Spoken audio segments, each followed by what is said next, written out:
Okay, hello. This is my eighth lecture in a series of lessons on how the United States is starting a new Cold War with Russia. And today I'm going to give you some information on the history of the European gas market.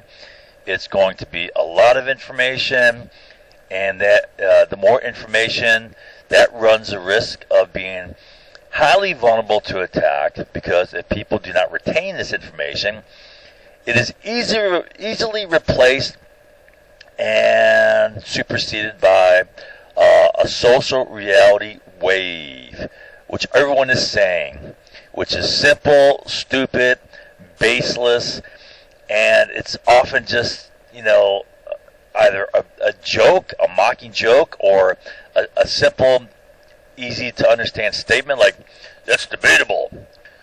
That's not true according to my business model analysis. All right. Well, I'm going to show you that the stuff I'm saying is so fundamental to economic analysis. It's like the law of supply and demand. All right. So the main point I want to make is the USA is attacking Russia's pipelines out of a supposed threat to European energy security. But this requires market power, which is limited by both existing competition and potential market entrance of new competitors. All right. So Russia's got to limit its price due to that. So the idea is market power really comes down to monopoly power. And monopoly power is the ability to control price, right? Now, you can't control price to the extent you have other competitors. And there are many for natural gas, all right? So we'll go through a summary of these competitors, right? Keep in mind that Russia has to compete with these guys, and that drives down Russian price. That drives down Russian ability to do whatever, that drives down Russia's ability to threaten Europe's energy security, which is bullshit. Bullshit notion. All right, so here's the Netherlands, and the Dutch gas is right here, the Groening field. All right, and then you have Norway gas, you have North Sea gas, these pipelines starting in the North Sea. You have Algerian gas, and I say Iran. Iran is adding some gas into the Trans-Anatolian pipeline over here. All right. Shah Deniz is the main supplier. That's over here in the Caspian, just off of Azerbaijan. Romania has gas on land, but it found a big natural gas discovery here, right off its coast. Right. And then you got liquefied natural gas, and you see all these pipelines snaking all across Europe. Right? And there's more being built. All right, so liquefied natural gas all throughout here, and this is an old map because, for example, Finland, it shows only one in was that Helsinki, right? It's got four that I know of. All right, and Lithuania has one here, but Estonia has one that's partially built. And Latvia is planning on building one. All right, so these are the big liquefied natural gas exporting countries. Qatar, of course, exports a ton of liquefied natural gas. They have tons of gas all around it in the Persian Gulf. And Australia is a big one. Nigeria is not far away. Down here in the southern, the western part of Africa. And then Algeria is right here. Not only are they supplying liquefied natural gas up through Spain and Italy, or piping gas, they also export liquefied natural gas. All right, all these compete with Russian gas. All right, added into the pipelines here. Okay, let's see here. Oh, USA is another big one because this is 2016 data, and U.S. law only changed in 2016, allowing for export of liquefied natural gas out of the USA. All right, and At first, it was small because when we first started, we lacked the infrastructure and facilities to process liquefied natural gas, but that's ramping up. Okay. All right. So not only does Russia have to compete with other sources of gas, right? They got to compete with other types of energy, especially wind and solar, which are the two types that are plummeting in price. All right. We'll talk about that in more detail later in our discussions of energy. Now, this will be attacked. All right, it'll be attacked a day or so after I give this. When people don't remember a single thing, right? They'll say that's debatable, right?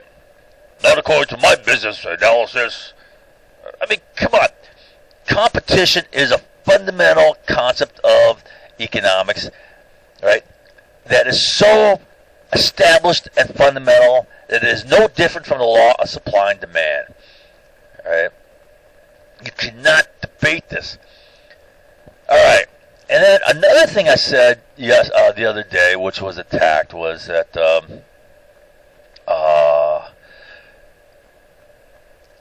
Russia, the whole idea that Russia can threaten European energy security is bullshit.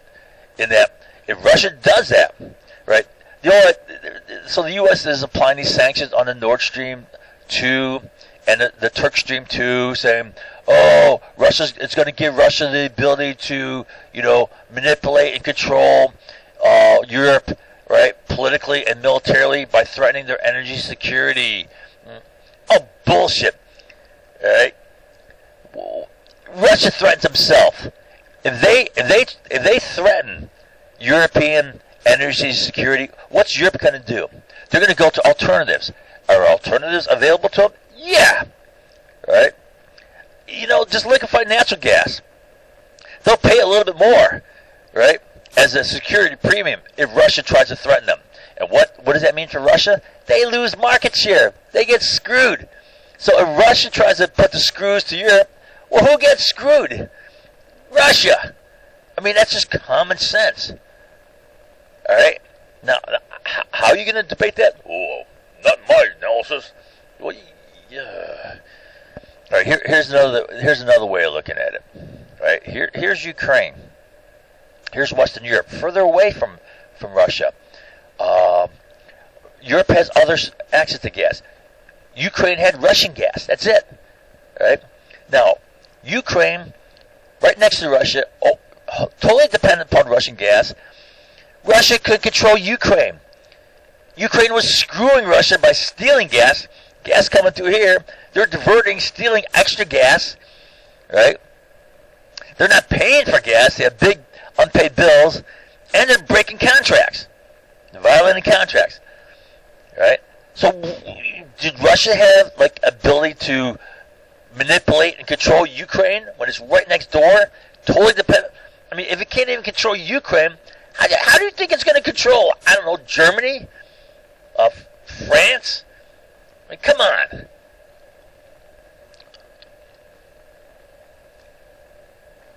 All right. That's just screwball stuff, right? What are they going to do? They're going to go to some other source. They're going to build a new pipeline somewhere else, right? Russia screws itself. That's just common sense. I can explain this to an 8-year-old, get him to an intelligent 8-year-old. All right, so let's get into the history. History of European natural gas really starts about 1959 with the discovery of the Groningen field. I think that's how you say it. In Netherlands, that's Dutch, right?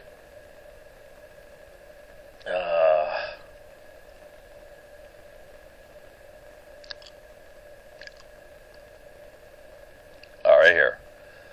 Okay, so you see kind of like the hub of the wheel there? That's a Groningen fields, right about there, right? All these pipelines branching out there, going into Germany, Belgium, going down, Switzerland's down here somewhere. Here's Italy, Austria, France, Spain, so forth, right? Okay, that was a start. where they got addicted and hooked on natural gas because it's cheaper, it's cleaner than coal, easier to transport. Just send it through pipes. Coal you got to haul with, whatever, trains and trucks and whatever. All right, then in 1962, Russian gas was discovered. Okay, so let's see here. All right, so here's the ball fields up here. Here's the Urengoy fields. Russian gas here. All of it going through here. Ukraine territory. When this was part of the Soviet Union, into Czechoslovakia. That's Slovakia right there. All right. So they discovered gas and started building pipelines right away. And the Europeans helped them. So that's 62. They found that gas, started building pipelines. 67, Brotherhood Sea Pipeline is in operation, feeding Czechoslovakia, East Bloc. That's part of the Communist Bloc back then. And Austria, which is part of the West, but they're buying Russian gas. Construction begins on Northern Lights Pipeline. Right, so that's part of these pipelines. Here's Brotherhood. Here's Northern Lights coming down here. One of these two pipelines. The other one's Yamal, Europe. Okay? Right, and they both went through here. Cut through Ukraine. Okay?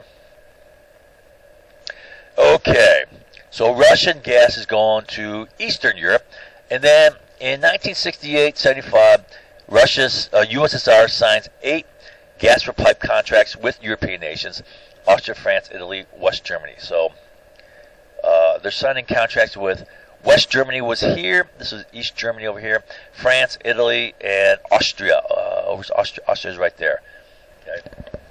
For gas. Now, it is gas for pipe, right? So basically what that means is these Western European countries are saying, all right, we'll finance your pipe. USSR is broke, right? We'll pay for your pipe, but you give us the gas, right? That's the idea. All right. Then in 1982, USSR begins construction of the Urengoy, Pomeroy, Uzhhorod pipeline to Europe. Reagan administration makes a big deal of this and tries to block it for geopolitical reasons. Right? This is during the Cold War. Whatever reasons, Russia's going to get too much influence over Europe. Russia's going to get too much money. They're going to build weapons. Whatever. Okay. So they bought it. The Urengoy. Here is Urengoy right there. Uzhhorod is a town right on the border of Ukraine and Slovakia. So it's coming down here with the Brotherhood. Right? And U.S. is trying to block that. So that's really the start of U.S. Taking aggressive action against Soviet and Russian pipelines. Right? Starts back then in 82. The Urengoy, Pomeroy, Uzhhorod pipeline is completed, and first gas reaches Europe in 84. Right? Then in 89, the big scary company Gazprom is founded. Right? This is that Russian company. It's majority owned by the Russian government. Currently, they own 50.23% of stock, just over half. Why? Because they got a controlling, say, in whatever board meetings or whatever. Right? They can control that decision making there. The remaining shares, 49.77, is traded on the London, Frankfurt, and Moscow stock exchange markets. Gazprom is a public joint stock company open to foreign ownership since 1996. Almost half of it is owned publicly. Yeah, that makes it big and scary, right? Like, oh, they're going to manipulate, right? Well, half of it's owned by the public. 1991, USSR falls. All right, that's a fall in December 1991. Final dissolution of the decrepit, broke USSR in December. Right. Then in 94, they start building the Yamal, Europe. Right. And the Jamal was part of that. I think the Jamal actually began 1 year later in 95. Construction begins and is completed in 97. And it goes through Belarus, Poland, Germany, Ukraine. Ukraine. Yeah, Ukraine. Growing Russian revenue opportunities. So basically, this is It parallels the Northern Lights. There's your Mall Europe. It's an additional, get more gas through here. And then instead of going to through Belarus to Ukraine and then through Uzengrad, whatever that name is, right? They built the Jamal, which cuts straight across to Germany. All right, goes across Poland there. All right. Okay, so that's more gas. That's more potential revenues for Russia, right? All right. So the Soviet Union is fall. We're talking about Russia now. All right. 1996. In response to this, U.S. proposes a Trans-Caspian pipeline as an alternative to Russian gas. So we're promoting. U.S. is promoting competition to Russian gas. I mean that's to me that's fair and square. Okay. As long as you're not subsidizing, you're trying to organize and promote this project, all right? Subsidizing is another thing where that's using national resources to aggressively attack another nation, companies, all right? And the idea was to get Turkmenistan and Kazakhstan gas. Let me see if I get a picture of this. Let's see. Oh, okay. So Trans-Caspian is right here. Here's the Black Sea. Here's the Caspian Sea. Right. Here's Ukraine.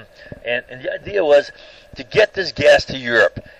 You build this pipeline here. Here's Turkmenistan. All right. Turkmenistan has the 6th largest natural gas reserves in the world. They got tons of gas out here. And their gas fields are right around here in the east. All right. And they got this east-west pipeline which exists already, running this way. And Kazakhstan's up here. They have lesser amounts of gas, but they got some gas. They got more oil, actually, than gas, I believe. All right, so you build this Trans-Caspian pipeline. All right, it cuts across here through Azerbaijan and then through Georgia. And then it either cuts across a pipeline which was planned, called the White Stream, which was planned to go straight to Romania. What's it called? Alexandria, Romania there. Or the Ukrainians wanted it to go through Crimea and through their territory so they can tap profits off of it. Right?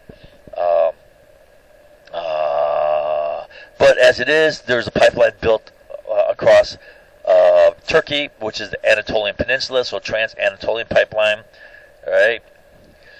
Okay, so we're pushing this. This is competition to Russian gas.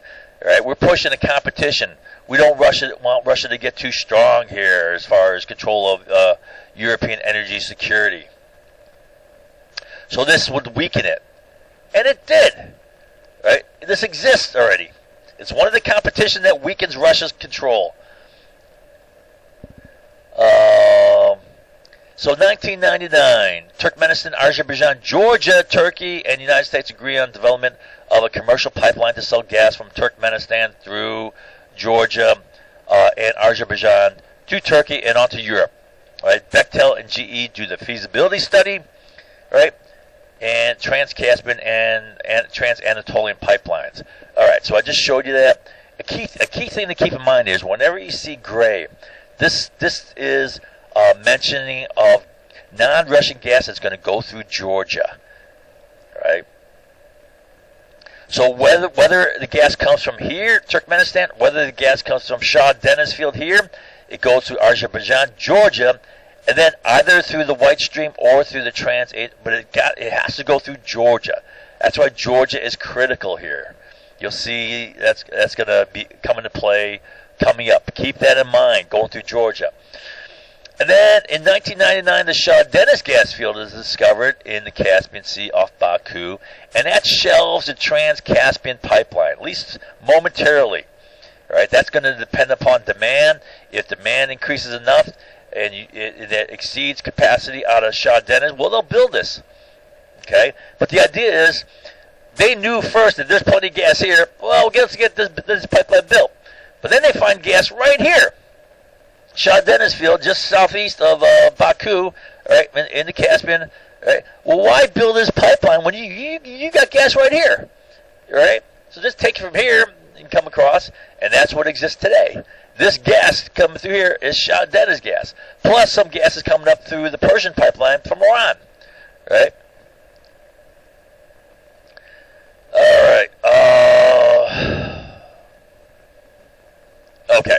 So then in 2003, the Blue Stream is built. That begins operation. That's a Russian pipeline. And there's three intended purposes. One, for a strategic partnership between Russia and Turkey. Right. Two, to bypass transit countries, Ukraine, Moldova, Romania, Bulgaria. And in so doing, you avoid transit fees and you avoid gas siphoning, which is gas theft, especially by Ukraine. Ukraine is stealing gas. Right. And three, to block the Baku, Trans-Caspian, Trans-Anatolian pipeline. So let's take a look at that. 12. Here's a Shah Deniz field. Remember I told you, here's Baku, Azerbaijan. It's right off the coast there. All right. So here is the Blue Stream. Right.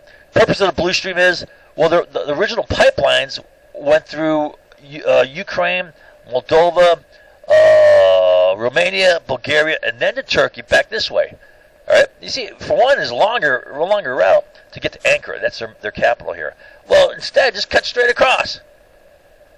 All right. And then you don't have to pay the transit fees. And then you don't have Ukraine stealing your gas as it's coming across. All right. So that's it. And plus, if you jam in gas here, right? The Trans-Anatolian wasn't built yet. I mean, the gas pipeline here, called the Southern Caucasus to Erzurum, right about there, that wasn't built in 2006. Well, you built this in 2003 or 4 or whatever it was, 2003, all right? You get a jump on these guys. You get your claws in the market. You get your hooks in the market. You drive down price here, right? You make this less economically feasible, right? That's just simple market sense. That's just simple business sense, all right? All right? How's that going to be attacked? Oh, not according to my business model analysis, right? Like the way I see it. I mean, come on, this is just common sense. You know people are going to attack it. Right? I mean, basically, any idiot should understand this. But the people attack it. And if people don't think about it, they'll just go with whatever is being said. Right? What everyone's blabbing, they'll go with. Alright, so that's a Blue Stream. Okay? And then 2004, Southern Caucasus pipeline laid, completed by 2006. I just mentioned that. Southern Caucasus is basically this pipeline to about right there. So Southern Caucasus pipeline, right here. Boom, boom, boom, boom. Shah Deniz field here. There's Baku. All right, here's Tbilisi. Tbilisi is there? Oh, I thought Tbilisi was over here. Anyways, okay, and there's Erzurum. I can't say that word, right? Damn Turkish name. All right, okay, so that goes to here, and from what I understand, it's condensate. It is liquefied natural gas that comes through here. All right, I think that's what it. Right, but this is Sayyam. This is right on the Mediterranean. It's like one of the easternmost parts of the Mediterranean. Right, you ship it out there, oil, and you can ship out liquefied natural gas if they got facilities there. But see, from here, then you build the Trans-Anatolian. This is done by 2006. This is in place already. All right. Now, in March of 2005, Russia accuses Ukraine for not paying for gas and diverting gas. That's siphoning gas. That's stealing gas intended for Europe. This raises interest in building a Yamal 2 to bypass Ukraine. So remember how we said they built the Blue Stream to bypass Ukraine? Right? Now they're thinking about building the Yamal 2, and let me see if I can show you that. Alright, so here's that same thing. Here's a Blue Stream. Remember there's a Blue Stream? Well, Yamal 2, all this gas here going down the Northern Lights and the Yamal Europe coming through here, it used to go through Ukraine here. Well, and some of it goes straight across the Jamal to straight to Germany here. But the gas going down here, instead of going down here to Ukraine, they're stealing gas. They're not paying for gas, right? They're screwing Russia. Well, let's bypass them. So they're planning on building the Yamal 2 to go through Poland, right? I guess Poland pays its bills. They have better experience with gas going through Jamal here, right? So they're going to say, screw Ukraine, right? Let's bypass them, right? They're planning on building this. Does that make sense? All right. Then in 2005, Ukraine officials counter, and they propose a white stream to get Shah Deniz gas to Romania or Crimea via Ukraine, and then to Poland, Lithuania, Slovakia. Okay, so let me show you what's going on here. So here's two ideas for the white stream. All right. So the white stream is either going to get, well, Shah Deniz gas is right here, right? Turk stream is kind of out because they discovered gas here. You don't need to build this Trans-Caspian pipeline. Now gas is going to here already, okay? And they're planning on building a pipeline straight across here to Romania, right? Or what the Ukrainians wanted, they want to build that pipeline going through Crimea into the central part of Ukraine, and then from there, Ukraine controls it, sending it to Romania or sending it to Moldova here, right, and then probably to Bulgaria, right, or sending it through Slovakia, that's Czech Republic, Austria would be a huge market for it. Okay, this is Poland, this is Lithuania right here. Okay. So this is covering the Baltic states. This is what the Ukraine wanted to do. Right? They wanted to get their hooks in this, get some money from this. All right. Now, none of this is complicated, right? All this is pretty straightforward. If you don't remember this, it's going to be blown away by a simple, stupid social reality wave, right? That's not my business model. Your business model is a dumbass model. Okay. So that's the way. So then in 2006, Russia accuses Ukraine of gas theft diversion, and they cut off gas to Europe for 3 days. Right? Wow, 3 days. Now, why did they limit it to 3 days? Right? Well, one, the more they cut, they lose revenue. But the bigger reason is, all right, they're trying to put leverage on Ukraine not to steal their gas, right? And they're limited because the more they cut off gas, the more they threaten European energy security, all right? And the more they threaten European energy security, you'll see Europe's gonna rush to find some other gas. You think Europe's gonna lay down and die and just let Russia do that? No, they're gonna take action to reduce that threat. Right? And then that's going to threaten Russia's market. It's going to threaten Russian sales. I mean, it's not rocket science. This is common sense. How is this going to be attacked? By social reality. I swear. Some simple, stupid statement. Right? So you see let's see what happens here. So Russia cuts off gas for Europe for 3 days. 3 days only. Right? Threatens European energy security. It's bad for Russian business. Increases interest in non-Russian gas. And so what does it revive? It revives interest in the Trans-Caspian as getting Turkmenistan gas. Right? So what happened is Russia cuts off gas because Ukraine is stealing gas. They're trying to discipline Ukraine. Right? But Europe is threatened, so they say, well, we got to build this Trans-Caspian. Why? Because Turkmenistan has the 6th largest natural gas reserves in the world. This is a steady, vast amount of gas that we got to tap into. All right? Now that threatens Russia. So do you think it's in Russia's interest to threaten European energy security? No. All right, I'm going to show you how every time Europe is threatened, they develop some other alternative gas. It's just common sense. All right? This can only be attacked by idiot social reality.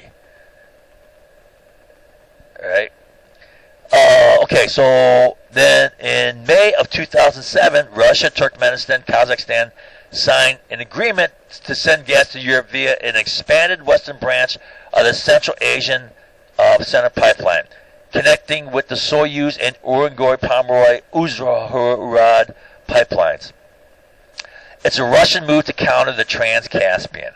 All right, so remember, okay, see how it worked? Ukraine is screwing Russia, all right?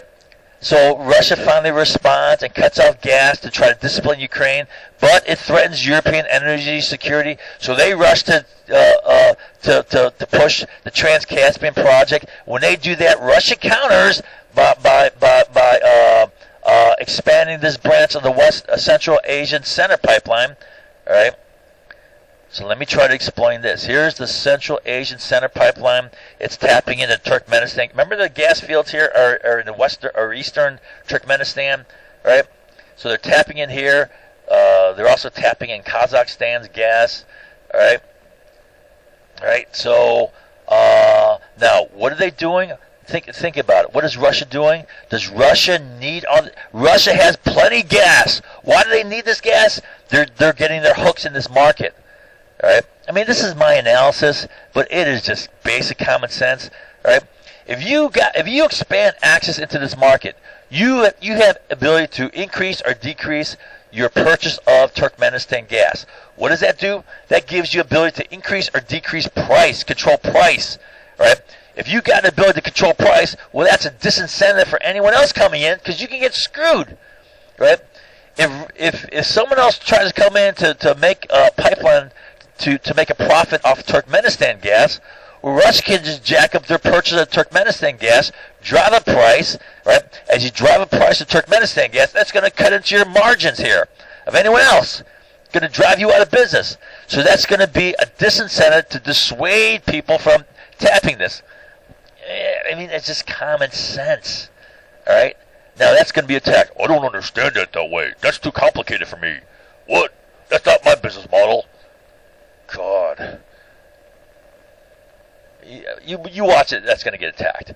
Right? It is just common sense.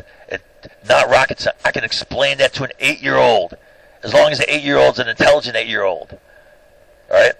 But try to explain it to an intelligent adult? Oh, no way. All right. For unintelligent adult, okay. It's 5 of 2007. White Stream project presented to the Via Gas. So this is going through Georgia. Georgia. Every time you see the great, it's going through Georgia. They're pushing a pipeline through Georgia. 10-7. White Stream project presented at the Summit Level Energy Security Conference in Vilnius. That's in Lithuania. All right. Georgia. October 2007. Russia-Ukraine dispute rekindles over high unpaid Ukraine debt. So Ukraine's screwing Russia by not paying her debt, right? Russia responds by reducing gas supplies in March 2008. So for whatever period of time, right? I'm not sure how long, but they do it too long. They're screwing themselves. European energy insecurity increases need for. They'll pay a security premium, right? Even if they got to get gas from another place, even if it's liquefied natural gas, well, you know what? It's worth it, right? If Russia's threatening our security, what is that threat? That threatens our economy, all right? So they go somewhere else. Now, what does that mean? Russia's screwed. So it is common sense. It's not rocket science. If Russia threatens Europe, Russia threatens to screw themselves. Why? Because Europe has options. Don't tell me they don't have other options. I showed you the options they got. European Commission proposes the Southern Gas Corridor, all right, from Baku across Turkey. So Southern Gas Corridor is really the same thing as Trans-Anatolian, right? Let's take a look at that. 19. All right, so here's Shah Deniz Fields. Remember I told you just southeast of Baku there, all right? This is the Southern Caucasus pipeline. Here's the Trans-Anatolian pipeline. Here is the Trans-Adriatic to Italy.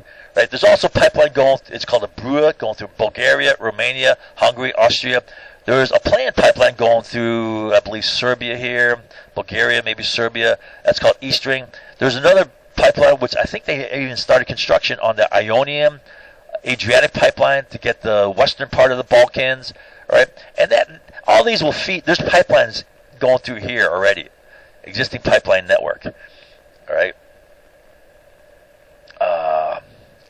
Okay. All right. Okay. January 2008. Ukraine Prime Minister Tymoshenko seeks European Union participation in the White Stream. So, gas through Georgia again. Project. Double threat to Russia. You got Ukraine giving Russia problems, and then you got non-Russian gas via Ukraine. You see how that's a double threat to Russia? All right. Ukraine, 80% of Russian gas to Europe went through Ukraine. 80%. The bulk of Russian gas went to Ukraine. And then non-Russian gas will go through Georgia. Right? So in the midst of all this problem that began in 2005, really, Ukraine was stealing gas from before then. Right? But it got acute in 2005. Right?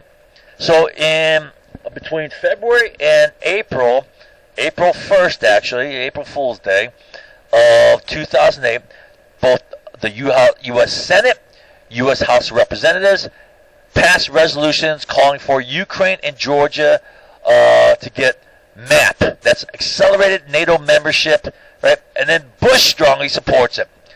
All right, so you got both legislative houses and the executive pushing for NATO membership. Now, that would be NATO military umbrella for Ukraine to protect its bad behavior, which is screwing Russia. You think that's not a threat to Russia? All right? I mean, what planet you got to be from to believe that's not a threat to Russia? 2 weeks later, Putin begins his Suez Canal maneuver. I'll explain that. The Suez Canal maneuver, I call it that because that's exactly what the British and French did back in '56 when President Nasser of Egypt nationalized the Suez Canal. Well, they pulled this exact same maneuver, and Ukraine's just copying it. I mean, Putin's just copying it, right? To prevent Georgia membership in NATO.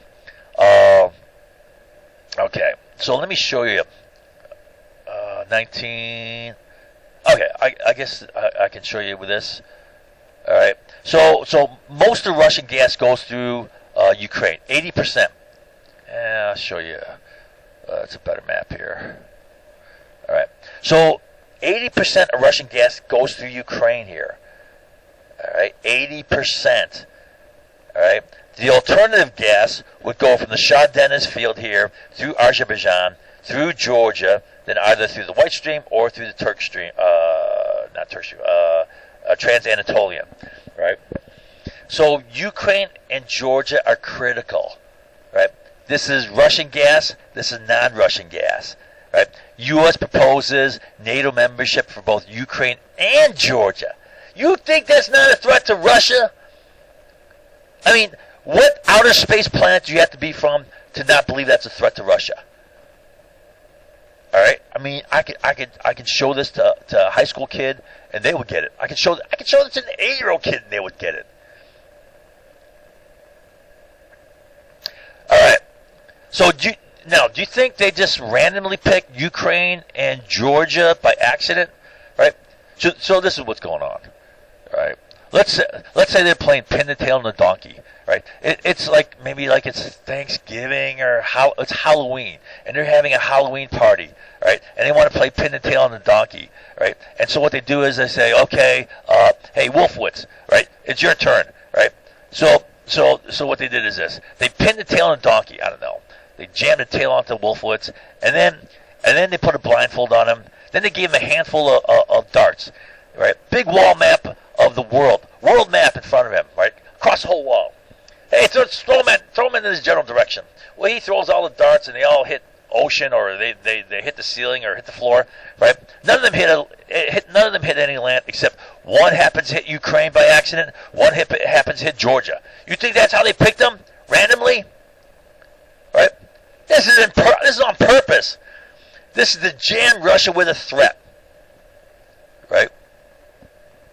This is totally intentional. So I'll explain how Russia responded to this. Putin did a tricky move. You know, Putin's tricky himself, right? Right? But was he initiating, or is he on his heels, scrambling, reacting defensively? He's on his heels. We jammed him. All right. No, that's not the way I see it. Yeah. In retard reality. It's only possible in retard reality. After you forget everything here, give it a day, then retard reality will rule. European Commission identified White Stream as a project of common interest. Oh, so White Stream is coming up again. That's going through Georgia. Project of common interest and a priority project. All right. What is that? That's a threat to Russia through Georgia. All right. Then next month, European Commission announces commitment to cooperate with Turkey on developing the Southern Gas Corridor. That's Trans-Anatolian. So Europe is seeking energy security, right? Duh. If they feel threatened, they're going to find some other gas, right? If they find some other gas, well, that screws Russia. You think it's in Russia's interest to threaten European energy security? They're just going to get screwed in the end. How is this not so damn easy to understand? How is this being attacked and debated? That's debatable. Well, only in a retard world can it be debated. This is so obvious. I mean, come on. All right. So this represents the 10th push through Georgia. 1, 2, 3, 4, 5, 6, 7, 8, 9, 10, 9, 10. 10 pushes through Georgia. Right? You think that's not a threat, a serious threat to go through Georgia? So then Russia invades Georgia, right, to obtain a guarantee not to join NATO, then withdraws the bulk of its forces only 11 days later, right? Right. This sends a threat signal also to Ukraine not to join NATO. So Putin kills two birds with one stone, and the easier stone, right? It's easier to take Georgia. Yeah, Ukraine's too damn big, right? Georgia's easy. And Russia had a tough time with Georgia. I swear. They had so many problems taking Georgia, right?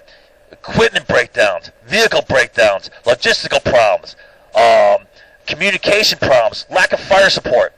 It was horrible, right? It just shows what a joke the Russian. You know, they had tanks. Well, this is more Chechnya.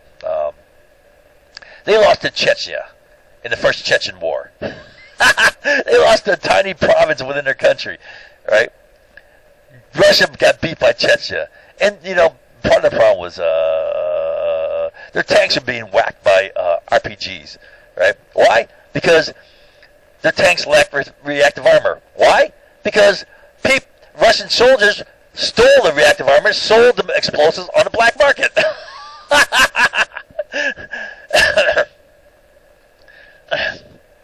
Yeah, that scary Russian military threat. All right. So, end of 2008, Russia and Ukraine dispute flares again over large and growing Ukraine debt for unpaid gas bills. Right.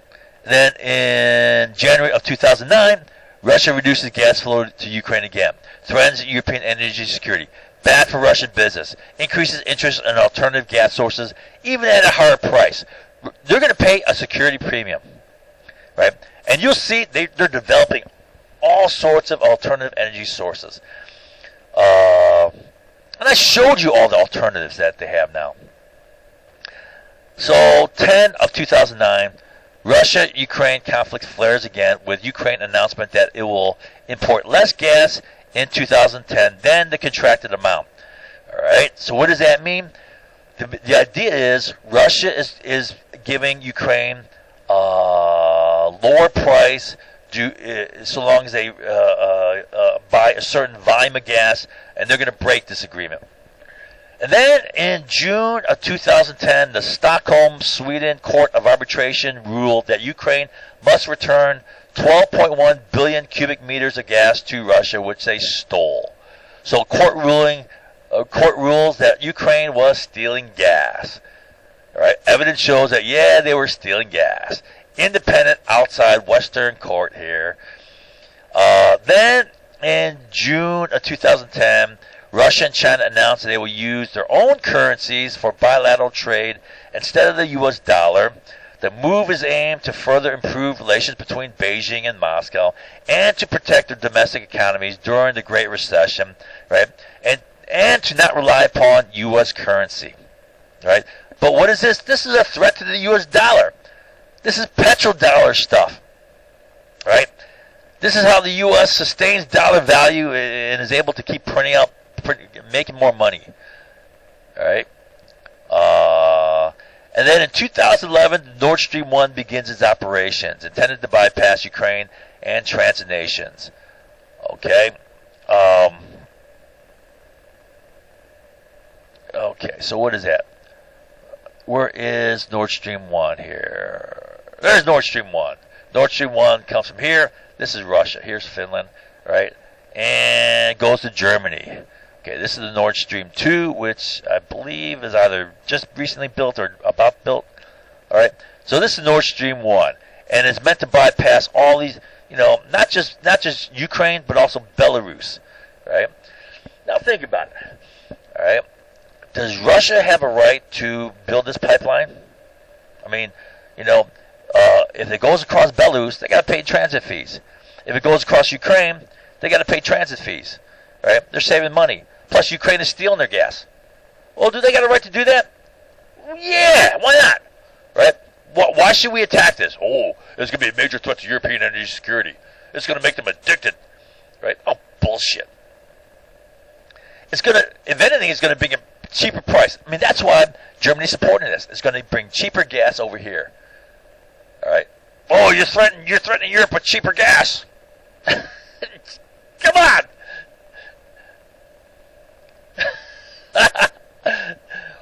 Not according to my business model.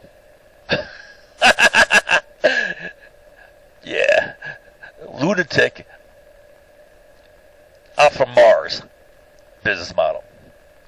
Okay. So then they start building the South Stream. Russia's going to build another bypass. It's going to bypass Ukraine, feed the Balkans and Eastern Europe. Right? South Stream would counter a White Stream. And this South Stream would later be canceled in 2014 after Russia seized Crimea. All right, we'll talk about Crimea, that whole thing, in detail later. All right, I know that's being pumped up as that's evidence Russia's going to attack Europe and try to recreate its empire and expand west. I mean, it's such a load of shit. It's incredible. All right, here's the South Stream. Coming across Russia, coming across Black Sea, into Bulgaria, up through. So this is basically tapping into the Balkans market here, tapping into Eastern Europe, into Austria, right? That's Slovenia there, actually, and then across here to Italy, right? It's countering all of this. It's meant to get their hooks into this market to prevent expansion of these, right? You see that?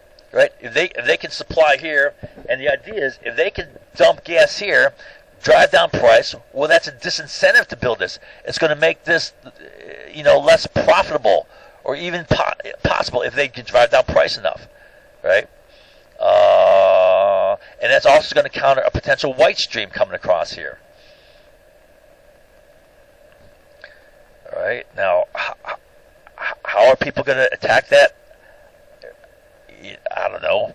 Not according to my business model. What business model is that? A retard model? Okay. So, all right. And then September 2012, Turkey announces plans to purchase Turkmenistan gas via a Trans-Caspian pipeline. All right. So Turkey is pushing Trans-Caspian. Remember Trans-Caspian? Where's Trans-Caspian? Well, Trans-Caspian will go across here. So Turkey wants. Now, why would Turkey push that? Because they're going to make money. They're going to make transit fees. More gas coming across here. That's more money for Turkey as it comes across. All right. That's why they want to push that.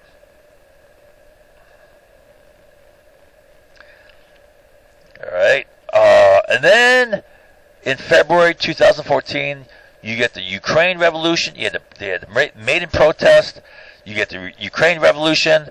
A pro-Western government seizes power, steals power. Right. That increases the threat of NATO membership. Russia then occupies and annexes Crimea. Right. What is Crimea? Crimea is the key strategic point in the Black Sea. Right. And the site of the bulk of Russian military bases. Right. Then Europe applies, because of that, Europe applies sanctions. And then Putin orders, this is a quote from the Reuters newspaper, Putin has ordered an eastward shift for the country's economy to avoid isolation following the imposition of Western sanctions over the Ukraine crisis. Well, that crisis was Russian seizure of Crimea. Right? Now, what does the eastern shift represent? It represents anti-divide and conquer. You're pushing Russia and China closer together here in partnership. All right, that could be spun to some simpletons in the Senate and the Congress.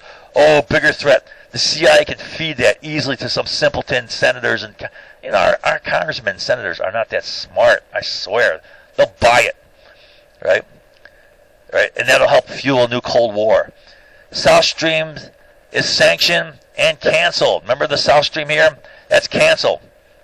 Right, that's out. All right, so Russia screwed itself. All right, now here's the east shift. Should I show you some maps here? Let's see, what can I show you here? Crimea. Maybe I'll show you Crimea. Okay, here's a picture of Crimea.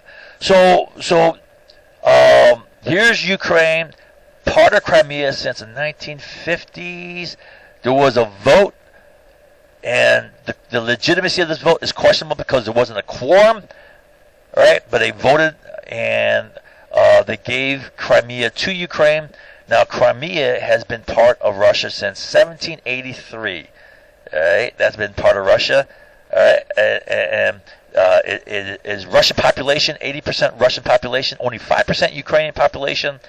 The rest are Tartar. This is where Russia has all the military bases. It's got Sevastopol, their main naval base there.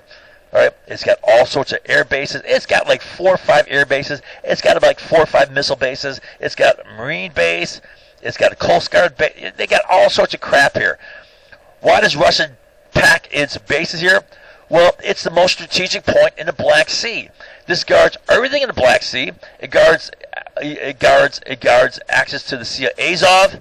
That's Azov, right? Azov, yeah, right through there, right? It guards all the pipelines coming across here, Blue Stream, Turk Stream, right? It guards transit of all commerce going through here, through the Bosphorus and Dardanelles, Bosphorus there, Dardanelles, right? To the Mediterranean, right? Critical commercial pathway, right? It's as strategic to the Black Sea as Italy is to the Mediterranean, guarding the central Mediterranean. And that's what Mahan said way back in 1890, right? About Italy's position here and the importance of British taking Malta, right? To counteract Italy's dominance of the central Mediterranean. All right, so that's where all Russian. Now, the idea is, if a pro-Western government comes in, right, that increases the chance of them joining NATO. Now, what is the raison d'etre of NATO? USSR and Russia, right? Defend against Russia. So how is it that if NATO, its purpose of existence is to defend against Russia, how are they going to allow Russia to have naval all its military bases in Crimea, right? So that means if they join NATO, Russia's going to, by all any conceivable thing, they're going to lose their military bases in Crimea, which is their strategic point, right? Anyways, does that make sense?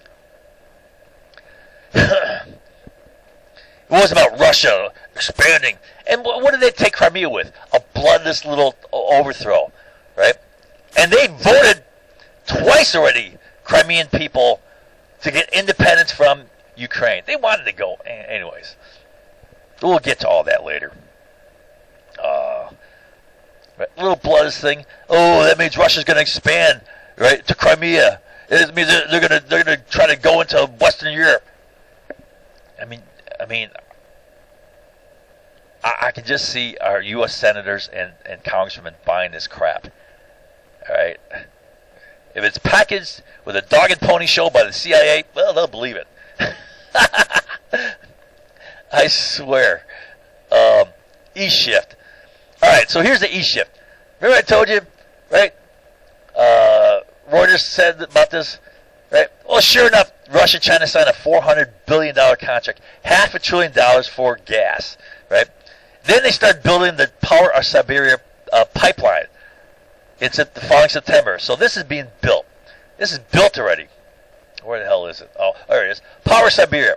So here, there's the Uruguay gas. Remember, this is the Brotherhood. All right. Oh no, that's the Brotherhood. All right. So here is other gas fields Russia have just above Mongolia, and they're building this Power of Siberia pipeline to China here. Right. This is built already. Right. That's completed. Right. So that's part of the East shift. More closer economic ties with China. All right. Okay. Power of Siberian pipeline. Yeah. And then October 2014, East shift.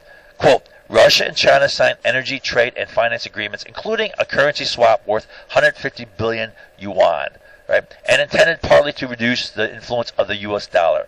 All right. What are they going after? They're going after the petrodollar. They're trying to establish alternative currency, either in yuan or in rubles, right? But they're trying to break into the petrodollar dominance, facilitate currency exchange, and thus trade independent of foreign currency exchange markets. What does that mean? They're cutting out the petrodollar, right? So it's a threat to the petrodollar, just like it was in 2010, right here. Okay. So how did the U.S. respond to that when Iraq did that? We invaded their country. All right. Attack that. Right. Get a social reality attack. 11/14 East shift. Russia and China signed another deal for 30 billion cubic meters of gas. Right. That's almost 400 billion. So all told, maybe that's 350.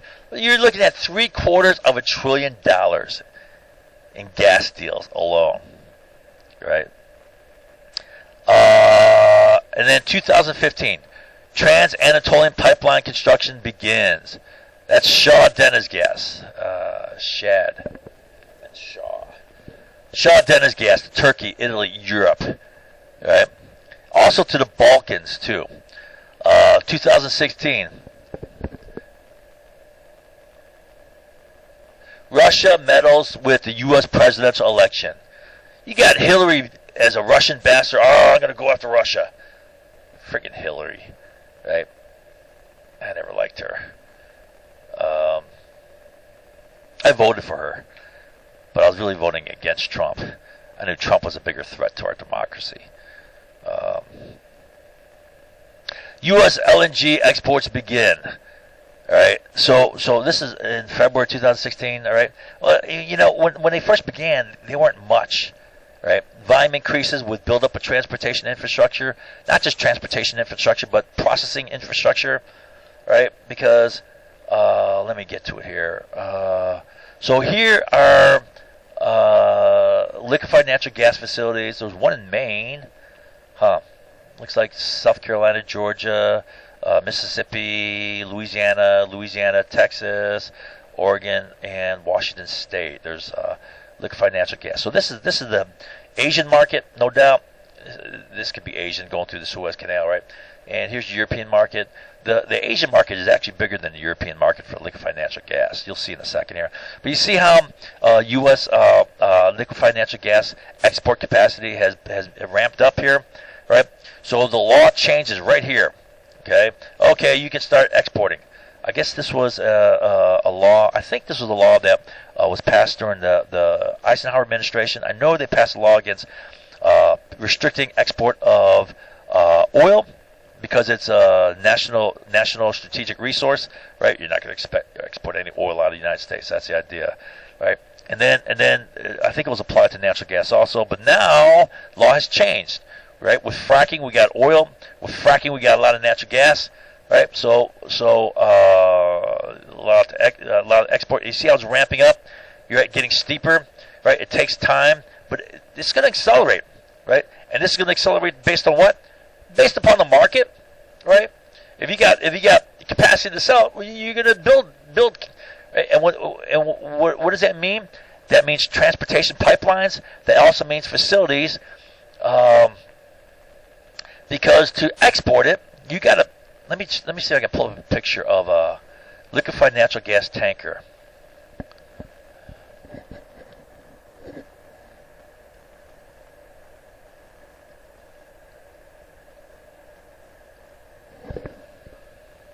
All right, you see these?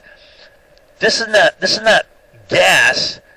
This is liquid, right? To do this, you got to compress it. You got to do some cryogenic, and I believe they have some cryogenic stuff here on these ships. Keep it cool, right? Because the higher the pressure, the higher the temperature, the higher the pressure. The higher the pressure, the more stronger containers you need, and that becomes weight prohibitive, right? Especially at this high. This high, you got stability problems, right? The center of gravity gets too high. These ships can overturn. You know what I'm saying? I'm not sure of all the naval engineering here, right? But I believe these are kept cool, even at sea. There's cryogenic stuff here, right? But you definitely need cryogenic. As you're compressing that, it's going to get hot. You got to cool that off, right? So you have to have special facilities to build to process this liquefied natural gas. You know what I'm saying, right? And that takes time to build up here, but we're building it up, right? Our capacity is going fast. This is Energy Information Agency. So here are the major exporters. I showed you this. Here are the major importers. All right, Japan, China, Korea, India. Right. Well, you expect China and India, big economies here. You expect these are the big economies in Asia. Now, the reason why Japan is the highest is because I believe because of the earthquake they had and the tsunami, which whacked the Fukushima nuclear power plant, which they're all paranoid about. So they made a big shift to natural gas. All right. Now look at the Europeans. Right. France is big. Spain, UK, Italy, Turkey. All right. This is all taking away market from who? From Russia. Right. And here's liquefied. Remember, there's 5. Oh no, there's 4. Remember I told you Finland has 4. And there's a 4. 1, 2, 3, 4. All right.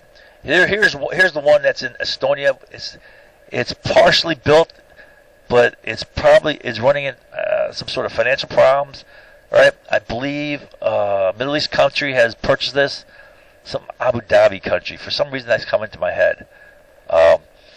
Here's a liquefied natural gas storage facility, but there's one being built here, planning on being built in Latvia.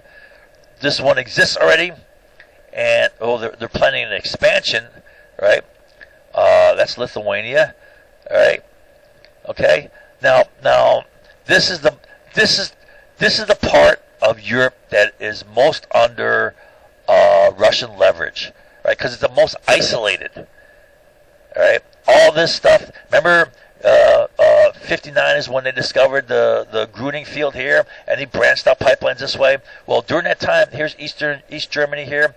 All this was part of the East Bloc. Okay, so those pipelines did not go that way. They went to Austria. That's about it. But they went this way down here: Switzerland, Italy, France, Spain. All right. They didn't go this way. All right. So I don't believe the pipelines go this way, and I don't believe there's a market. These are small economies. Why would you build a pipeline to go all the way out there, right? When the demand is going to be small population, small economies, right? 42 billion annual GDP for Estonia, 54 for Latvia. Come on, that's nothing, right? All right. So there's probably no chance of a pipeline being built this way, right? But you can get a liquefied natural gas terminal cheaper, right? Just build it right there, one terminal, all right? But they're having problems building it. Why? I'm thinking this. Russia is maintaining gas prices low enough, right, to discourage building it. All right? So that's the threat. Russia is selling cheap gas. Right? Okay. All right. Now, what does Russia get out of it? They maintain their control of the market, right? But that also means that restricts their ability to control price. They're restricted by the threat of liquefied natural gas coming in. It's just basically counting beans. All right? It's not rocket science. All right? Not according to my market analysis. Yeah. Market analysis from the school of retards. I'm serious. Right? That's what they're going to say. That's what they're going to come across. A basic blank social reality statement. Right? Social reality attack. Oh, no, that's not according to my... And then if you get enough people saying it, it becomes real in people's heads. God. And you can't fight that because are they going to retain all this information I taught? No! They won't retain squat of it. All right. So 2016, Turkey, Russia signed an agreement on Turk Stream 1. Construction begins in 2017. Clear Russian move against Shah Deniz gas via Trans-Anatolian. Right? So Trans-Anatolian is being constructed here. You see that? Right? That's going through Georgia. Right? And then Russia builds the Turk Stream. Right? It's to counter all that Shah Deniz gas. Let's see here. Where's Turk Stream? Oh, here's Turk Stream. So here's the Nord Streams. Here's Turk Streams. These are the pipelines that U.S. is attacking in sanctions. All right. Now again, this is my economic analysis here, market analysis. All right, which is so obvious and easy to understand. So what Russia's trying to do is trying to get their hooks into this market. They're getting their hooks into the Trans-Anatolian, Trans-Adriatic, right? They're tapping into this pipeline here.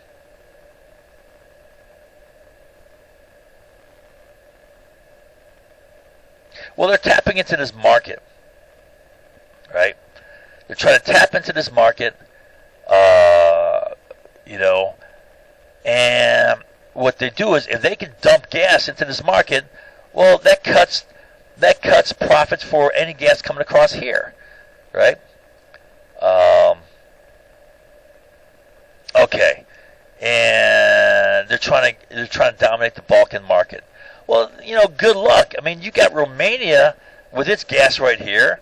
You got Shah Deniz gas coming across. It's a competition, right? And if anything, they're just driving down price, right? I mean, is that so bad? No, that's helping the economies of these countries. That's giving them cheap energy, right?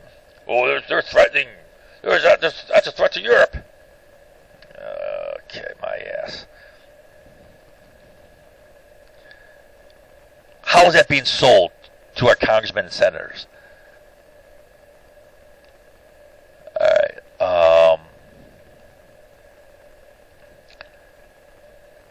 So now in 2016, the Lira gas field is discovered in the Black Sea off Romania.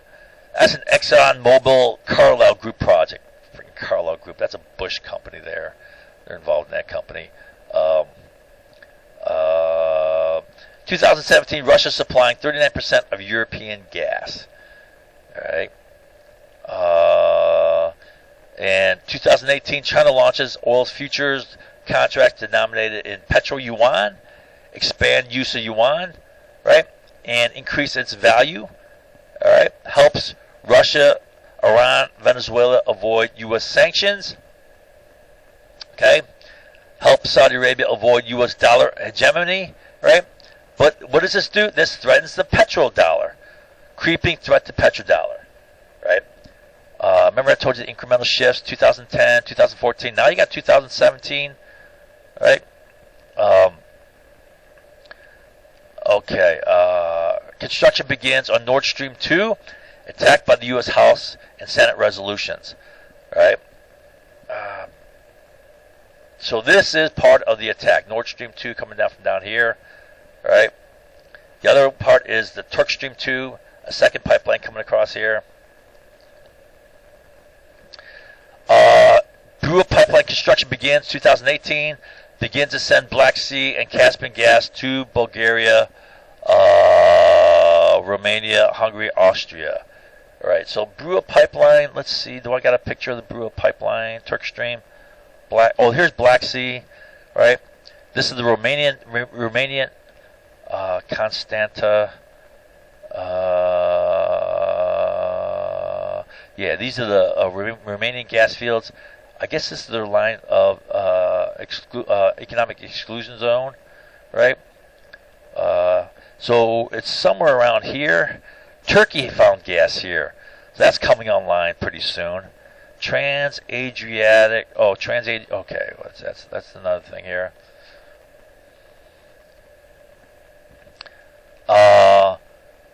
Okay, where are we at here? Lyra gas field discovered. All right. Then 2017, Russia supplying. China launches oil field. Okay, I talked about 2008 Trans-Anatolian pipeline connected with the Trans-Adriatic. So 2018, this is complete.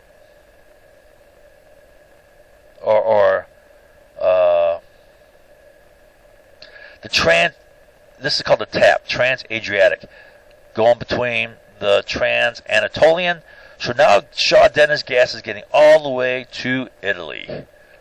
All right. Competition against Russia. I'm sorry. All right. Construction begins on Nord Stream 2, attacked by U.S. House of Representatives and Senate. Drua pipeline construction begins to send Black Sea, Caspian gas to Bulgaria. All right, I showed you that, right? Where's Drua? Nord Stream 2, Drua. Okay, so here's Shah Deniz gas, right? Coming up here. Here's the gas fields, the Lyra field, right? So it's connecting both, right? So you got Turkey, Bulgaria, Romania, Hungary, and Austria. And it looks like it's going up towards Czech Republic. You can easily go into Slovakia, right? Here's the Trans-Adriatic, right? Alternative gas supplies, options for Europe. Sorry, right? Sorry, competition, right? Limits Russia's ability to control price. Limits Russia's ability to threaten security, right? Remember I showed you this, right? There's all sorts of options. All right? This is not rocket science. Right? How does our Congress fall for this shit? It's amazing. Bunch of half-wits. All they gotta do is CIA's gotta show a PowerPoint. Put on a dog and pony show. Oh yeah, you're right. Russia's got this hegemonic power. God, I can't imagine these idiots falling for it. I mean, it's like they're as stupid as social reality. Our national leaders, as dumb as social reality. Alright, so what's this? Albania, Montenegro, Croatia, Azerbaijan signed an agreement to form an Ionian Adriatic pipeline company. Okay, so Albania, Montenegro, Croatia, Azerbaijan, Croatia. Okay, so let's take a look at that. Where's this at? Brua. Oh, here's Ionian Adriatic. Right. All right. Azerbaijan is way out there. That's Shah Deniz. Okay, that's in the Caspian. Right. Coming across where? Coming across Turkey.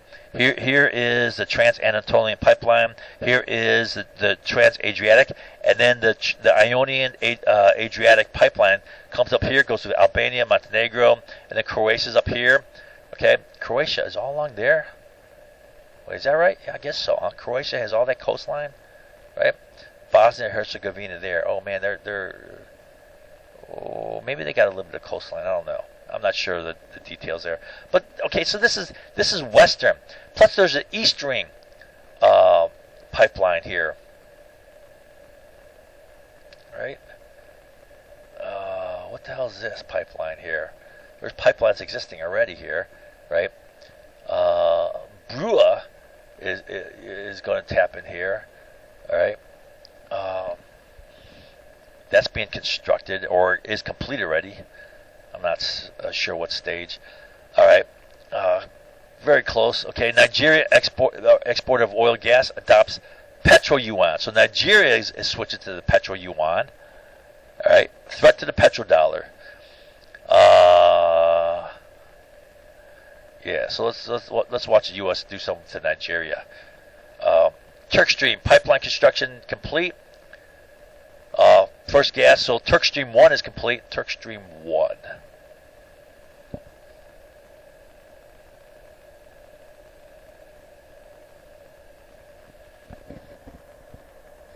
Shoot.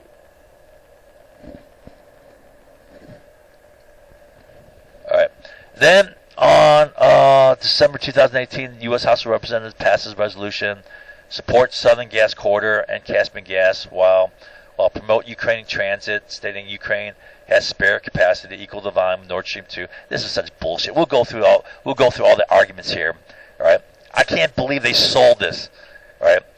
Ukraine is the nation causing all the problems to European energy security. Oh, we got to force Russia to send gas back through Ukraine, right? Calling European nations to reject the Nord Stream 2. Same thing was applied to the Turk Stream resolution here. All right, well, I'll get into I'll analyze this in detail, right?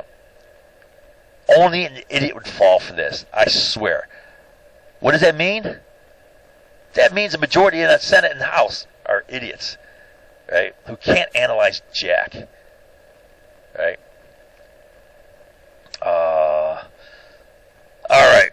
Calls upon European governments to reject the Nord Stream 2 project, urges the President to use all available means to support European energy security through a policy of reducing reliance on Russian Federation, and supports the imposition of sanctions with respect to Nord Stream 2 under the Countering America's Adversaries Through Sanctions Act. Okay. All right. Trans-Adriatic is almost totally complete. 85.7% complete. That's in February 2019. March 2019, Azerbaijan, Georgia, Romania, Turkmenistan announced proposal for a Black Sea Caspian International Transport Corridor. All right, so this is kind of a substitute for the Trans-Caspian. All right, they want to have liquefied natural gas going from the eastern shore of the Caspian Sea to the western shore, and then into the southern corridor pipelines there from there. 619, House of Representatives passes sanctions to block construction of Turk Stream 2 pipeline. So now they're going after the Turk Stream 2 in addition to the Nord Stream 2. And then House State Department publishes policy on sanctions against Nord Stream 2 and Turk Stream 2. Targets investment on activities related to construction, expansion, modernization, maintenance, and repair. Reasons: Russian aggression against U.S., election meddling, and allies. All right, Ukraine, right? We'll talk about this Ukraine stuff, right? European dependence on Russian gas, low Russian gas. I mean, it's going to be so difficult because people aren't going to understand military things. Like, oh, Russia's such a serious threat to Ukraine. We'll talk about this. Hopefully, people will retain and understand some things. Low Russian gas prices undermine European investment in alternative energies. Oh no, low Russian gas prices, right, are going to kill alternative energies. You know what? That's total bullshit, right? Nothing's going to stop wind and solar, right? What's going to drive wind and solar, right? Falling price, right? That's going to happen. It's already happening, and it's happening even faster, right? New technologies, new improvements in production process, all that stuff is going to expand, increase the fall in price, right? That's going to drive it, and you're not stopping it, right? And that's going to get to the point where it's going to replace. I mean, it's going to take time. It may take a decade or 2 decades for this to happen, but it's going to happen, all right? So what I say here, wait, are you worried about high price or low price? Like, what the hell, right? How are low prices holding Europe hostage? My ass. You're worried about investment in alternative energies? That's going to happen, right? Okay, this shows Russian price power is limited, right? Here you go, limited, right? Okay, so let's talk about. I have here some focus topics. Energy supply to Europe is as much about geopolitics as it is about economics. So U.S. concerns back during the Cold War, when there's a big, Cold War standoff between U.S. and USSR, right? There was a fear that if Soviet Union starts selling gas to Europe, that'll give them leverage over Europe, right? It'll increase also Russian revenues, and they can use that to spend on arms, right? U.S. government market interference to help U.S. LNG companies. So that could be a part of this, right? Why U.S. is attacking their Nord Stream 2 and Turk Stream 2? Well, U.S. government wants to help U.S. companies muscle into the market, right? LNG companies capture market share, right? If this is part of it, which is very, reasonable, right? Right? That's not plain fair. U.S. direct government, right, interference in a market against companies of another nation. Well, you want other nations doing the same thing to us? You want other governments? No, you want a competitive, free enterprise market, right? When you get government interference, that leads to international security issues and problems, right? That has led to wars in the past. Europe concerns energy security equals stable supply and price to support the economy. Ukraine is a threat, and Russia is limited. Russian control of price is limited by alternative sources, both existing and potential. Right? Again, that's basic market analysis. You don't just worry about existing competition. You worry about competition that can enter a market. Right? You got to maintain prices to undercut that. Right? Russia military threat grossly over-exaggerated in terms of capability, vulnerability, and incentives. What do I mean by incentives there? I can't remember what I meant by this. But Russia's... Oh yeah, okay. So vulnerability. So Russia is so vulnerable, right? Look at... Let's see here. I got a map here. Okay, here's a perfect map here. There's Chechnya right there, right? This whole area is all Islamic. This is called the, the Pan-Arab Emirates. I believe that's the term, right? So these guys are kind of a unified group, right? After the Second Chechen War, they formed this Pan-Arab Emirates, right? Pipelines. Russia has a pipeline coming out of Shah Deniz, coming across Azerbaijan, right?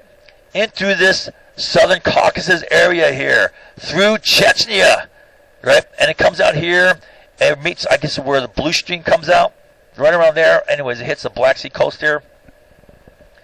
And, all right, for one, why is Russia doing it? They want to get the hooks into this market, right? No doubt. But it's running through Chechnya. You got oil pipelines running through here, right? This is their soft underbelly. Now, when I say vulnerability, let's say Russia did something stupid and wanted to have a major invasion of Ukraine. All Ukraine, not just helping out a little bit with the rebels who want to have independence in eastern Ukraine, right? The whole idea of a major operation. Well, first of all, right? You don't know you don't know what a military quagmire that's going to be for Russia, right? How they can be whacked, how they're going to have long lines of communication, right? That can be whacked, right? And I don't want to get into detailed analysis of that, right? But what's going to happen as soon as they make a major military effort, they're going to have to make a full-scale, focused effort there. What's Chechnya going to do? What have they done multiple times throughout history? Russo-Japanese War, World War I, right? World War II. They break free every opportunity they get. When Russia's busy doing something else, they break free, right? Can Russia afford that when they got critical strategic pipelines running through there? No, right? They're vulnerable. That's a soft underbelly. All right, incentives. I forget what I meant by incentives here. Russian price power. Russia doesn't have price power. Russia concerns, Ukraine theft, non-payment, contract violation, Ukraine discipline threatens market loss, right? So if they try to discipline Ukraine, well, that threatens their market loss. I'm going to take a break. Okay, I'm back. Where were you? Yeah. Okay, so Russia's concerns. They're concerned with Ukraine theft, non-payment, contract violations. And disciplining Ukraine threatens European energy security. Right? That's the only leverage Russia had, is to cut off gas. But that threatens European energy security, which does what? Well, that's backlash. That threatens Europe going elsewhere to find gas. So that threatens market loss for Russia. All right? Which happened. I showed you how they developed all these alternative sources of gas. All right? It happened. There's no arguing with that. It already happened. Trans-Anatolian exists. Trans-Adriatic exists. Algerian gas exists. Right? I don't know how liars are going to attack that, but they will. You know how they attack it? Right? With one-word reality. Unbelievable.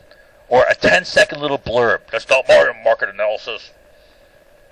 Right? Like, yeah. Lunatic, retard market analysis. What the hell? Okay. Okay, loss of energy sources. Other energy sources. All right, so I'm talking about electricity, for example.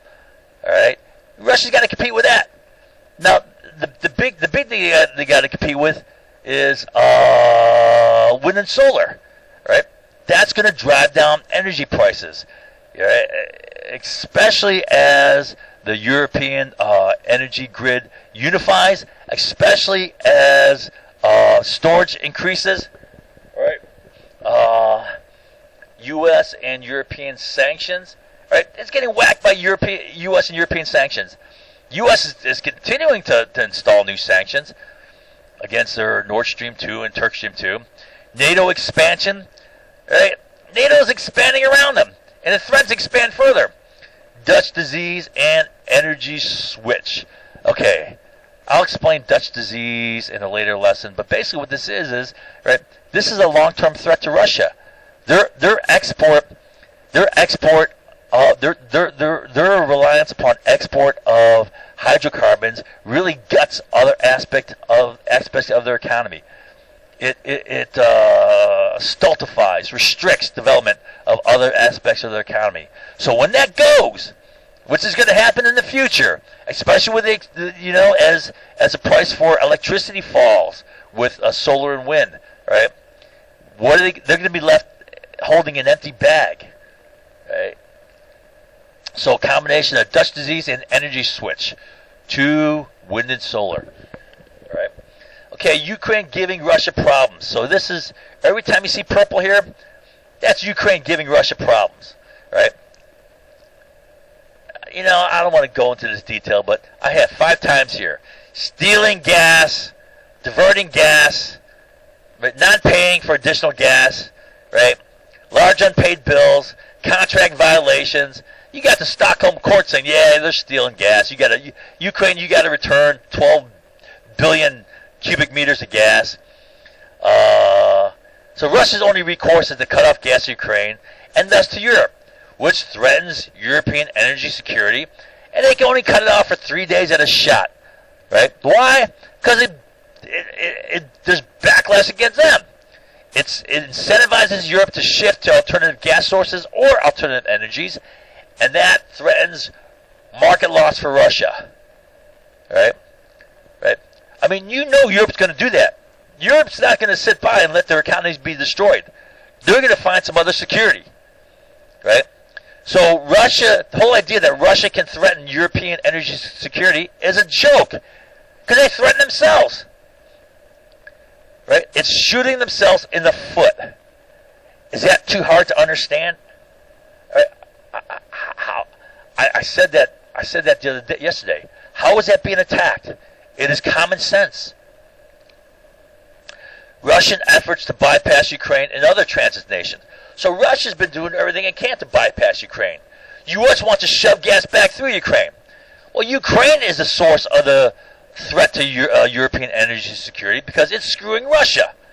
Right? It's the fundamental, bottom line, underlying source of the threat. So reasons: avoid theft and non-payment.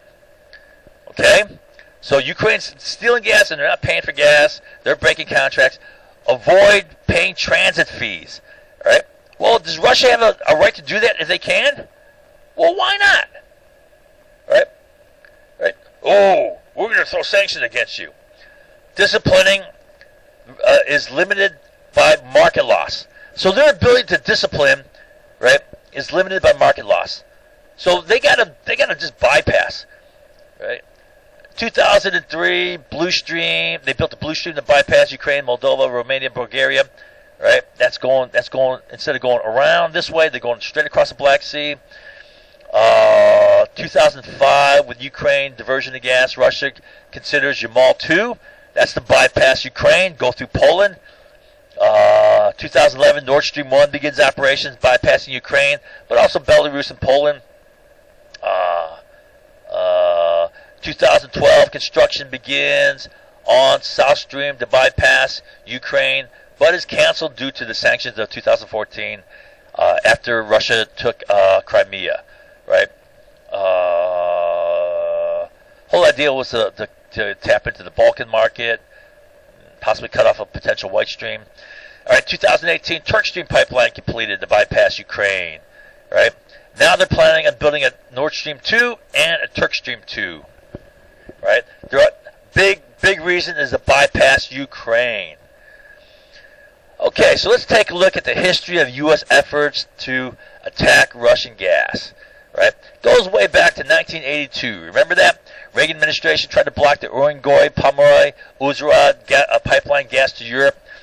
1996, Russian gas to Europe was both large and increasing, with additional pipelines being developed. Yamal, Soyuz. Remember Yamal? Europe was began in 94. In 95 was Jamal. Right?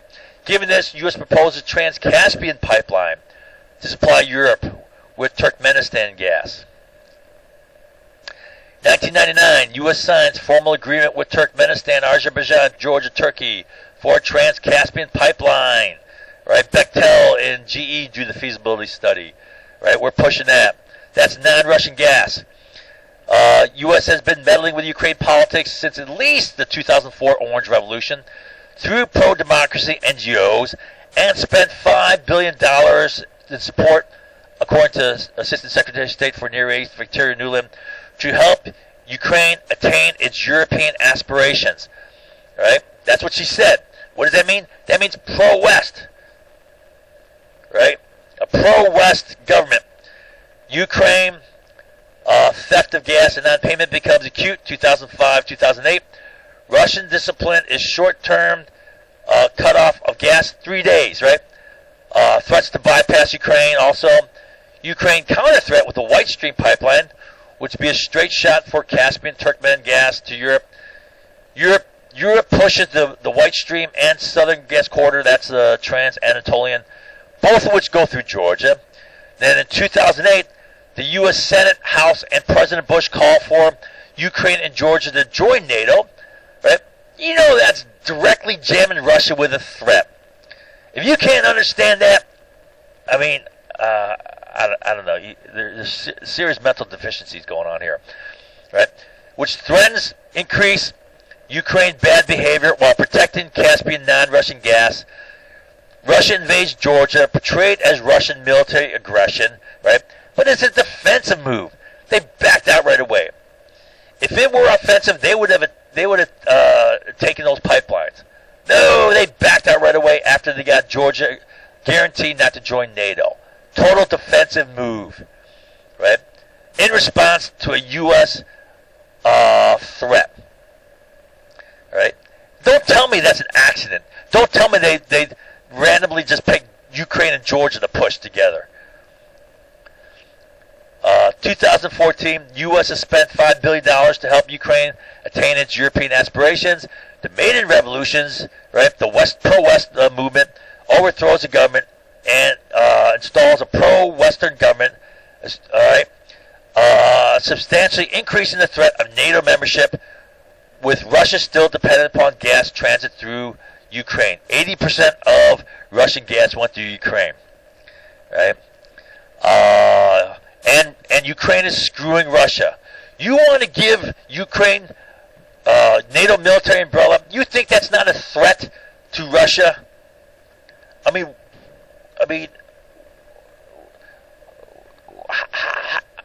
how is it possible that you cannot see that? Right? No, it's not the way I see it. Well, the only way you can't see that is if you have your head shoved up your butt. I mean, that's the only way you cannot see that.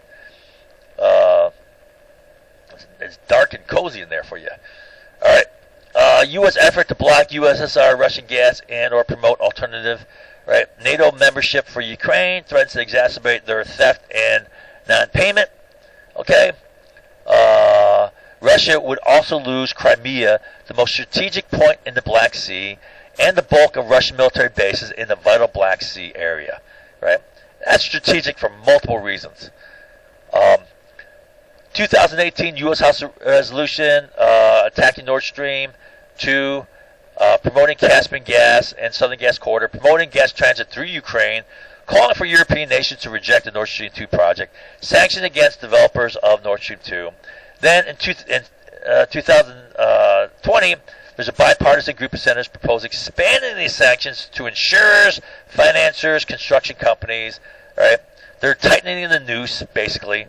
Then the State Department issues their policy statement, which I read to you down here. Right? Russian maneuvers to undermine alternatives. All right? Russian moves to counter markets to control volume and price. 2005, you had the Ukraine theft. Russia cuts off gas for 3 days, increases European energy insecurity, revives interest in Trans-Caspian pipeline. 2007, Russia, Turkmenistan, Kazakhstan, right? They signed an agreement to connect Central Asia Center pipeline with Yamal. Then you get the Nord Stream 2 to bypass Ukraine and Belarus and so forth. To discourage the Trans-Caspian pipeline, Russia could negotiate deals with. I'm going to skip this. I'm going to go to the fallacy of Russian energy monopoly. So the notion that Russia holds a gas axe over the heads of European nations is a fallacy. There are obvious limitations to their pricing power. For example, they must limit price to 1, compete with alternative gas and forms of energy already available, discourage entrance of competition into the market of other energy forms or gas competitors, or electrical grid expansion. Alternative energy sources: coal, nuclear, hydroelectric, wind, solar. You have natural gas competitors, all right? Other countries, I went through all these. I'm not going to go through. There's plenty of other natural gas competitors, and they're developing. They're expanding. Europe is not a homogeneous market, but even in regions with little current competition to Russian gas, Russia must still lower price where entrance of competitors is discouraged. Remember I told you about that? Like Estonia, Latvia? Russia is still limited on price because they got to limit entrance of liquefied natural gas. And Russia is facing competition in countries where they had long dominated gas sales. For example, like the Eastern European. Liquid natural gas terminals now in Finland. Estonia is building one. Partially built Lithuania has one, and they're expanding. Balkans have Brua, right? Ionian, Adriatic, Trans-Anatolian, Romanian gas, right? Remember the Romanian gas fields off the shore? Algerian is providing gas through Italy and Spain. Liquefied natural gas terminals, Turkey, Greece, all around. There's growing competition. If gas is 40% of European energy, then it's only 40% times 39% dependence. That means only 15.6 dependence on Russia for energy. Right? It's over exaggerated, and Russia is limited in price, and then increasing technology in renewable energy and energy storage, production process is gonna, all this stuff is gonna plummet price. You get a potential pan-European electricity grid and market. It's going to be an engine for economic growth and increased transactions. It's going to increase velocity of money, allow for the euro currency expansion without inflation, increased GDP, right? Less European will become an energy producer and not just a consumer, right? So if they start producing energy, they'll be a producer, right? Not just a consumer. So let's take a look at the real data on dependency on Russian gas. All right. Okay. So here are the European nations that buy Russian gas. Right.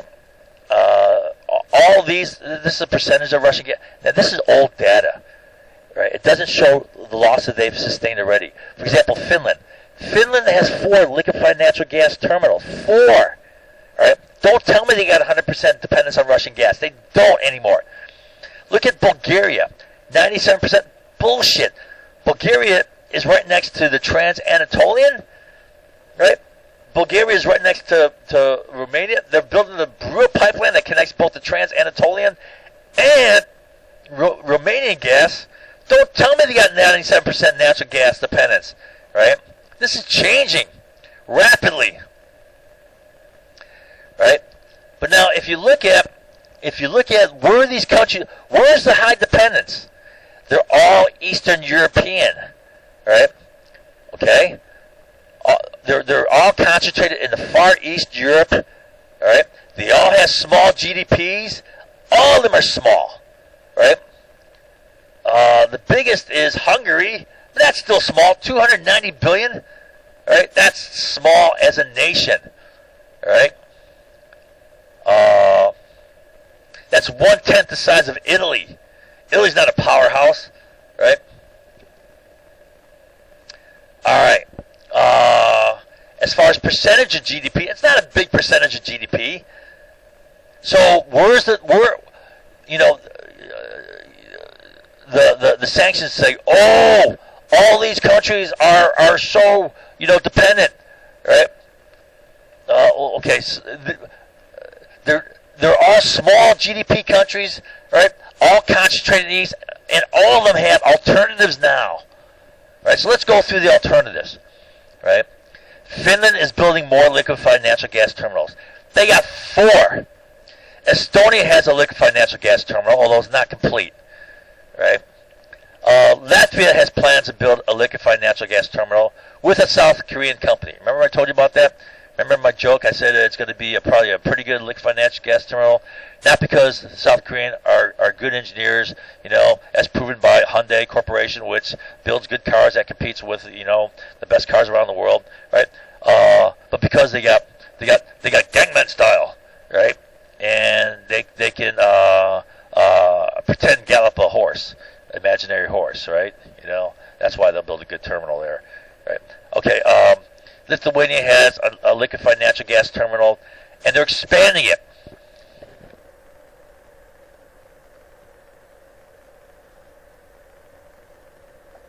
So all these countries, all these vulnerable countries, you only have a few wimpy countries, right, with high dependence, and they're expanding, except for Estonia and Latvia. They're the only ones that are kind of halting there or not really are progressing on their liquefied natural gas terminal yet. Slovakia, Black Sea, Trans-Anatolian gas coming through Brua, Hungary, or Eastring. Hungary has Brua, which is Black Sea, Trans-Anatolian. Bulgaria, Trans-Anatolian potential Black Sea, right? Black Sea, that's coming, right? That's the Romanian gas. Germany does not have high dependence, right? Based on GDP, but high in terms of monetary value. So Germany buys a lot of Russian gas, right? Right? Why? Because Russian gas is cheap, right? You think Germany likes this U.S. sanctions? That's cutting into their economy, right? Germany has access to Dutch, so Germany has access to other gas, but I'm willing to bet they're going to pay more. Russia provides cheap gas, right? That's how Russia gets into that market, because they provide cheap gas. You know, Dutch provides gas, North Sea, Norwegian gas, but and also rapidly developing renewable energy. So Germany is like a leader in the world in developing renewable energies, right? And this is what's going to progress faster and faster in the future. This is going to take over. It's going to happen. This is where you got growth in technology. Italy has both trans-Adriatic and Algerian pipelines, in addition to, all the traditional gas lines from Dutch, Norway, okay?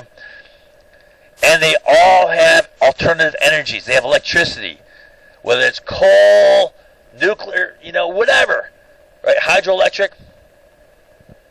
So summary of European gas dependence.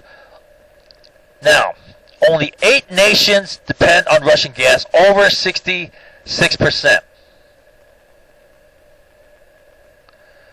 All right? Only 8. The U.S. Senate resolution grossly over-exaggerated. Both the House and Senate said the same crap, right? So this is how I don't know, the CIA feeds a load of shit to our senators. They fudge the numbers. They say 11 nations have over 75% dependence. Bullshit. With old numbers, this is old numbers. Only 8 nations had over 66%. Right? Not 11 nations over 75%. You see how they fudge the numbers here? And this is old data. It's not even 8 anymore. Right? Right? I'm willing to bet these guys are getting get. And in the future, it's going to be even less. And that future is happening fast. These pipelines are being built fast. Right? This is bullshit.